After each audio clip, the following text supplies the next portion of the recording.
Hello, hello, it's Maria from the Wood County District Public Library, and I want to share a fun-sized story time with you today, a story and an activity that I'd love for you to try at home and join us here at the library. We're also part of the Bunnies Book Club, so this is a really fun time for us here at the library. We want to have you come to the library and sign up or sign up online. And after you've registered for Bunny's Book Club at wcdpl.readsquare.com, we want you to come in and pick up one of your own bunnies to read to.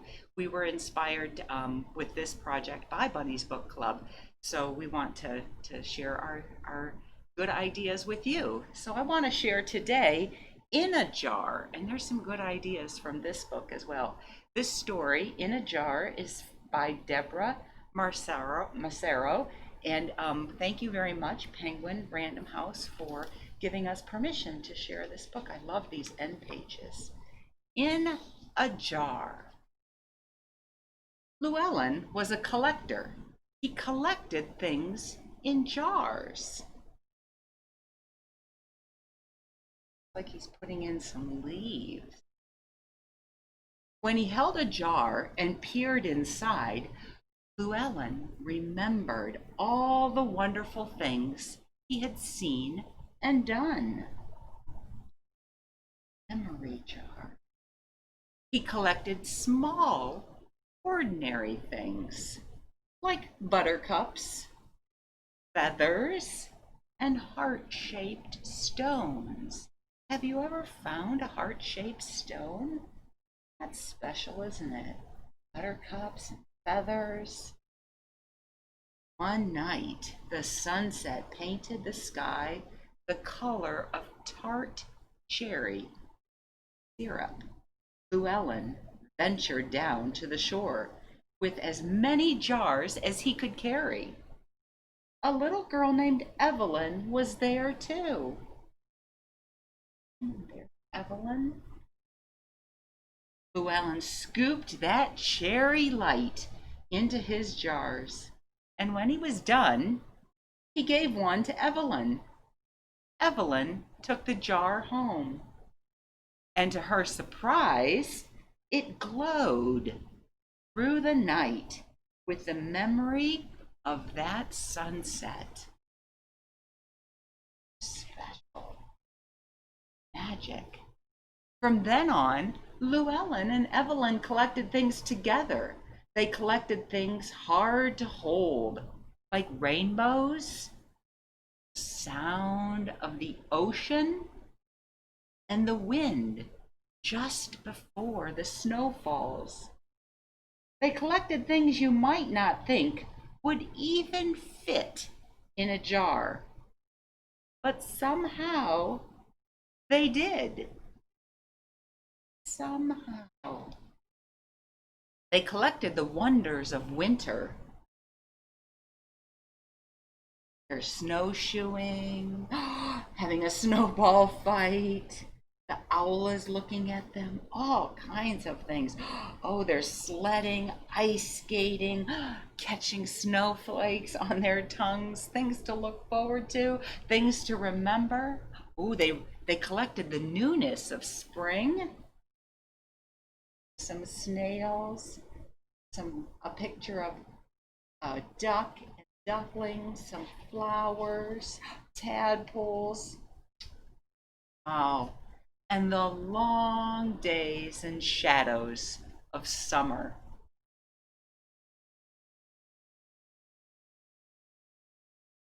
Over time, their jars filled the walls of Llewellyn's house. That's a lot of jars on shelves, isn't it? And pictures in each one. But one day, Evelyn had sad news. Her family was moving to a new town. Too soon, it was time to say goodbye. Some tears, both very sad to say goodbye.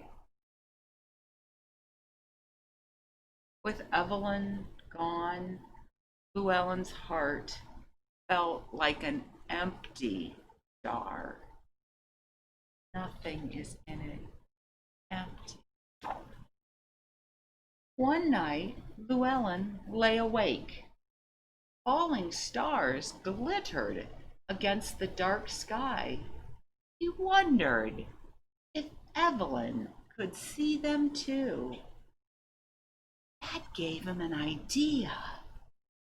Llewellyn tiptoed out into the moonless night and collected the meteor shower in a jar.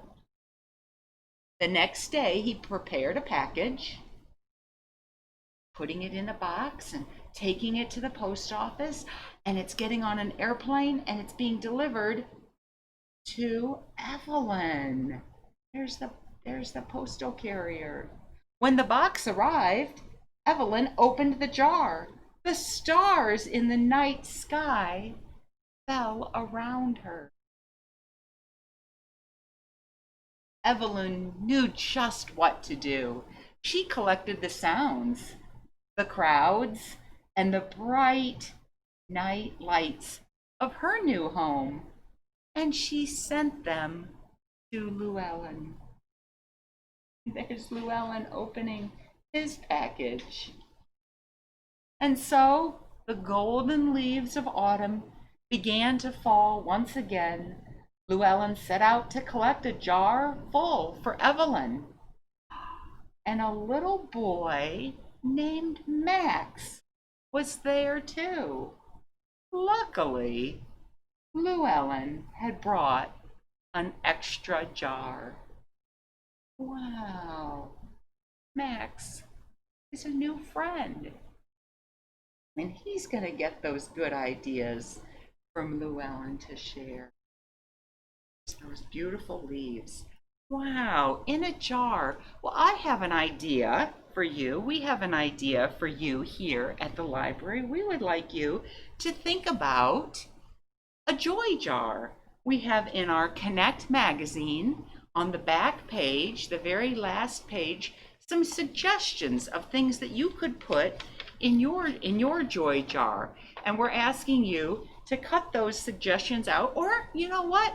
Maybe even improvise and make up your own. We've left a few empty spots, but you could improvise and make up your own. Maybe you won't even use a jar. Maybe you'll use an envelope. Maybe you'll put in things like some of these ideas that we have written down. Things like, ooh, take a deep breath of fresh air. That's a good idea. So I wonder how you'll use your joy jar.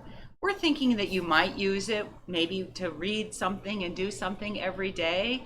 Maybe you'll do it when you're having a bad moment and you'll want to create some joy. Maybe you'd make a jar or an envelope or a box or something else where you'll do some writing and put in some other ideas, maybe story ideas for your own writing of your stories. Maybe you'll put in other affirmations. Maybe you'll put in some gratitudes, things that you're happy about, things that you're grateful for. It'll be interesting to see how you adapt an idea like this. But we get great ideas from books, don't we? And we like to pass them on, just like Llewellyn and Evelyn did, and make new friends like Max, right? So I wonder how you'll use a joy jar and what kind of ideas you'll use and how you'll use it during the day, or how you'll give it to somebody else. Maybe it would be memories that you would write down and put in your jar or in your envelope or in your box. So we would love to hear some of the ways that you're getting inspiration from the stories that you're reading, like in a jar. And we're just so happy to be here with you and for you here at the library with really good stories that give us really good ideas. And we want you to be sure to join our Bunnies Book Club and sign up at wcdpl.readsquared.com. Take care. Until next time.